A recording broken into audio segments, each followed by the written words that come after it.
senility or whatever of like a 60-year-old woman is, but like I wonder if like a lot of what was happening, like, because again, I think I was born, like I think I saw the Sword in the Stone when I was born. So like I wonder if that's why my life seemed so like ridiculous because like I was being groomed as like king, like as Wart, like as a king, but like Queen Elizabeth was old. And so like and that also makes a lot of sense why like because like England was like playing its queen, and like King Charles maybe was castling and he was the king then. But like I wonder if that's what was happening in the chess match that was happening with me in like England. I say me in England because like I'm Nereza Pendragon, like North America, like Nereza. But like I wonder if that's what was happening. Is I was um, is that like I was like Queen Elizabeth was old, and so like a lot of the shit that was happening in the world, I wonder if it sounded so ridiculous because she was like a queen, so she was like she was savvy, but she also was like an old senile lady, and so like I wonder if that, and again, Beauty and the Beast, so like all of these things were things that she made, like chess pieces that were being played and things that she laid out because she was an old senile lady. So like I wonder if that's what happened. Is that I was like sitting here like and all this like crazy shit was happening, but I was like, what the fuck? But it's also really interesting because like Let Me Borrow That Top, the Kelly video, that was also made, even YouTube itself, like was made in 2006, which was after I was like toning super hard in Tactics Arena. And so, like, I think that that's why YouTube is like that because it was intended to look ridiculous because there's an enchantress in that. And so, like, it was intended, and I think the enchantress in that game has like 12 like power like things like around her body when she does the enchantment thing.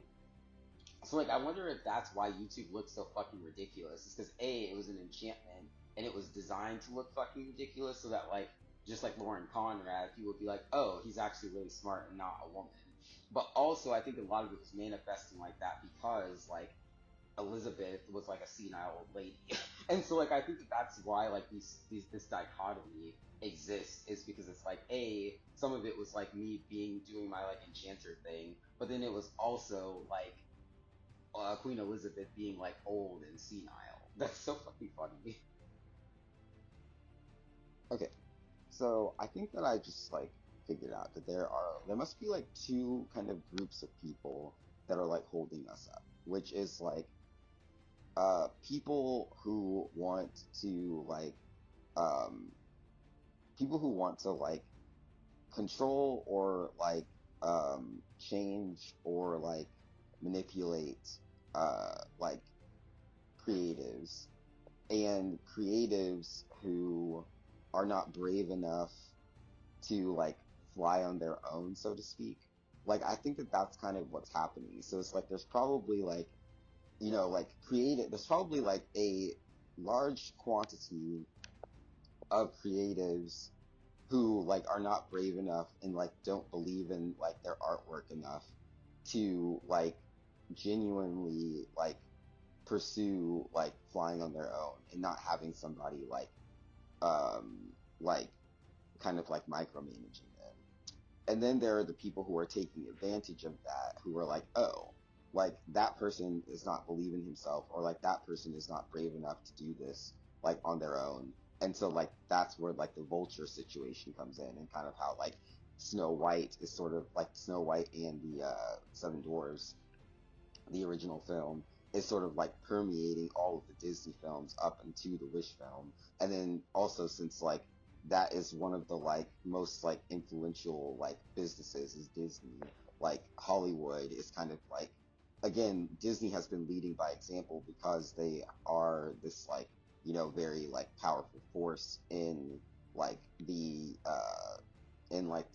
Hollywood sphere. And so like I think that that's kind of what's happening. And so it's really important for people to like realize that like there was a time before Disney, there could be a time after Disney, and that like Disney does not, especially because it isn't actually like it's actually detrimental to Hollywood as a whole to have like people to have like to be following the lead of a company that like a masks its intentions by having like like really like dark like it has been like a really dark underbelly that like is not like acknowledged to everyone. Um, and then also having like these kid things, because that's again, I've said this already, that's what Callahan's mask is. And so like it makes a lot of sense that like as adults, as humans, as creatives, as artists, as like social elites, that we are aware that like if we really want our economy to thrive, if we want our society to thrive, if we want our people to thrive, then wouldn't it be more beneficial to us to have leaders who are light, like leaders who operate in the light and leaders who are consistent in the light and in the dark and in the fire and in the water and in the earth and in the wind? Like that, I just feel like that makes a lot more sense. And so I am like presenting myself as a person that is like being as consistent as possible in all six of my like um in all six of the like realms that I inhabit, to like demonstrate to people that like leadership, it's like important for a leader to be as like forthright as possible. And like I'm just kind of like arriving to Disney and like kind of like, again, Disney, I kind of feel like I don't feel like Disney is like salvageable as a leader. It doesn't. I'm not saying that the company isn't salvageable, but like as a leader on the world stage, I don't think Disney is like redeemable in that area. Like the company itself is redeemable as like just a company in the world, but like I don't think that it's like Disney itself is not suited to be a leader in on the world stage anymore. It just isn't. Like they're too dishonest. Like in like they're it's not they're dishonest to the point that it is not benefiting the company or the world, like the world economy.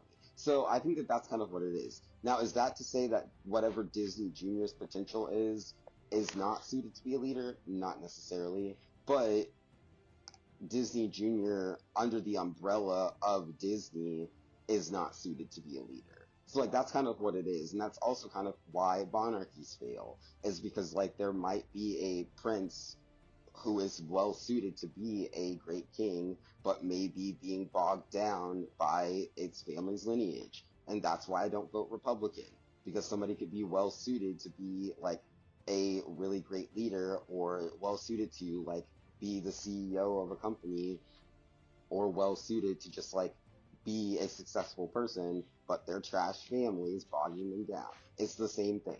And so like that's kind of why I don't fuck with Disney anymore. But yeah, so again, it's not necessarily that Disney is unredeemable, but just like the Republican Party, just like monarchies, just like like the Republican Party, monarchies, and just like family companies aren't really suited to be world leaders on the world stage. It's just the truth. It's not even really that sad. It's scientifically provable. It's observable. They're kind of fucking retarded. And so that's really all that it is. It's like, it's not really that beneficial to society for people to have like a line of inbred people ruling the planet. It just isn't. Like, we've been through this for like decades.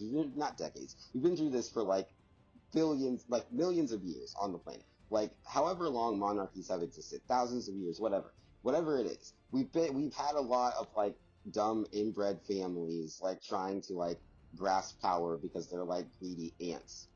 It doesn't really benefit society. Like, and that's really kind of the point.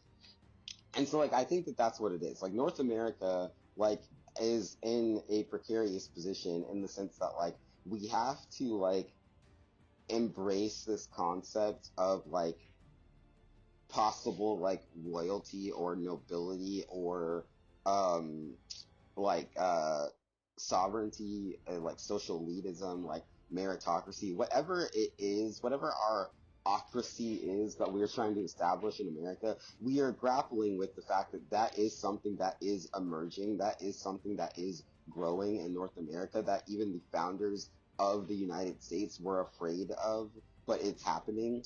And so like we do have to face that reality, but we also have to be aware that that that the that like institution like historically has been trash and historically has failed every time that anybody has tried to do it.